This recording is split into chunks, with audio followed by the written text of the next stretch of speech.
Showing you how to transfer stuff out of 55-gallon drums, or maybe 45, I'm not really sure. These plastic barrels. I also do it with metal barrels as well. And the simple way to do it that I have come up with, as you can see, I've had these 5-gallon jugs for years. I brought fuel home in those because all I had was a car. Now I have a truck and I can bring it by the barrel load. And this is actually jet fuel, which is a more clean version of kerosene, very related to diesel fuel, which is also just like home heating fuel, except home heating fuel is the dirtiest, kerosene and jet fuel is the cleanest, meaning solids and things, but it burns perfectly fine in the furnace here. Been burning it for years. This is just the stuff that is sumped out of the aircraft every day, and it's considered waste. They would have to pay to get it taken away. I'm putting it to a better use. So the first thing you need is get yourself an extra cap, and you want to do it. Barrels have two types of caps. Wrong one. They always have a fine thread and a coarse thread. You can see the coarseness of that thread in relation to how fine that is. The fine thread one you want to save as your one for the exit tubing, which I'll show you in a minute, because this, on a metal barrel, it's the same fine thread, and you need a different size. You need one of the little teeny tiny plugs, because on metal drums they tend to have a little thing like that as opposed to a big one like this. Coarse thread on plastic drums.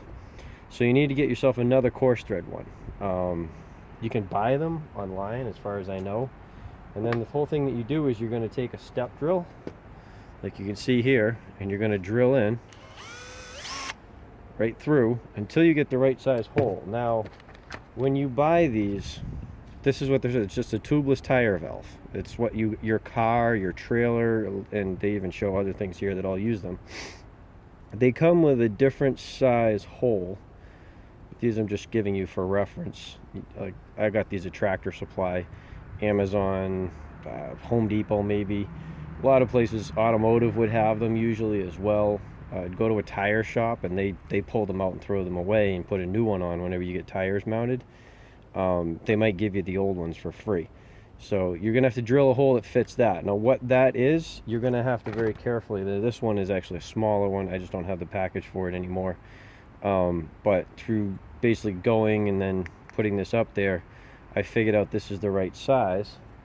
And if you ever watch somebody actually change your tire, the whole thing they do is they take a tool that screws on, and they do the same thing that I'm going to do right here, and it's just a pop-in fit. They're relying on this rubber plug here on the bottom and how fat it is to seal into the hole in your tire and hold your air in. It's really that simple. So now we have a way to pressurize the barrel. Now we need a way to make sure it goes out the way we want. That's the next step. Okay, so I'm demonstrating here, and I have a variety of materials here that I'm using. The first part, this is the part that goes in the barrel. It's just regular old copper plumbing pipe for fresh water. I believe, yeah, 1/2 inch. And it goes to a shark bite union, and this is what makes sure that the pipe goes all the way to the bottom of the barrel, because that's what we need to do in order to make sure that the pressure blows the fluid out.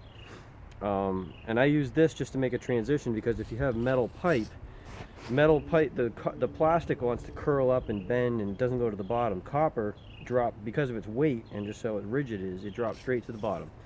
Then you need your, as I said, your fine thread cap, and you definitely want to make sure it has an O-ring. And drill it so that you can just jam that PEX pipe through it. Now this, I've used it for a while. You can see it wiggles around. If I hold the pipe straight, it depressurizes the barrel pretty quickly. If I cock it, it seals, and then it pressurizes the barrel. So there's what threads into the barrel, and I have this whole pipe coming like this.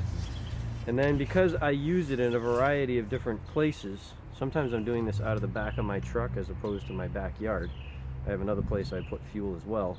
I brought it up to another shark bite. This is a T. I just didn't happen to have a right angle, so I used a T. Don't think you have to do it this way. and then another rod that I use to stick into the filler on the building and pump the fuel in. And then the third piece of this is an air compressor. So now I'm going to show you how to put the whole unit together. Got snow on the end of this, I got to knock it out.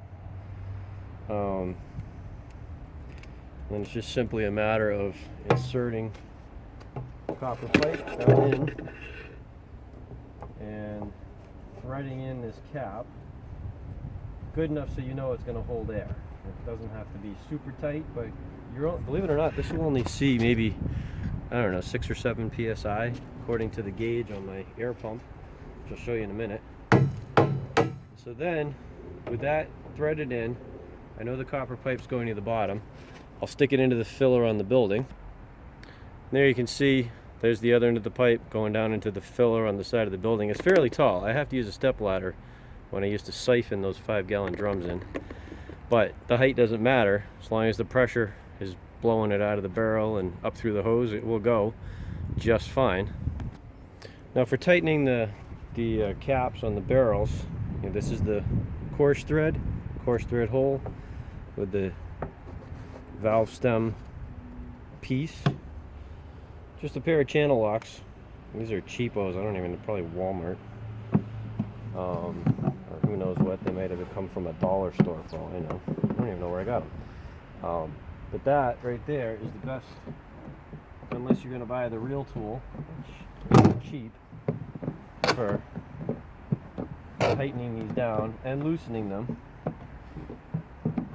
Now you notice the PEX is actually at an angle here. That's good, because that is actually going to help the whole seal. Now, I've used a variety of compressors. I've used automotive ones that run off my cigarette lighter.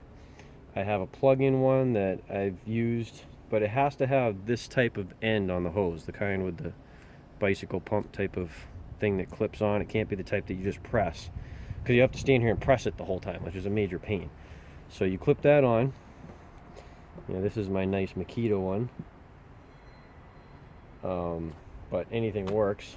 And then it's simply a matter of turn the pump on. And this one has a trigger that has to hold. So I come up with this idea of it's a cord.